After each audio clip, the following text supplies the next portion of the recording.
What's the meaning of cedilla?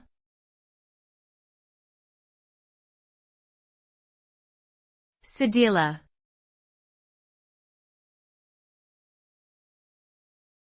Cedilla.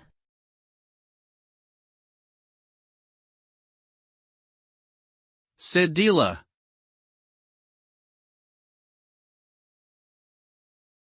Cedilla.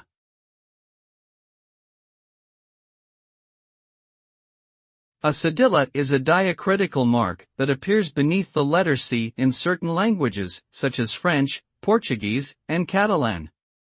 It resembles a small tail or hook.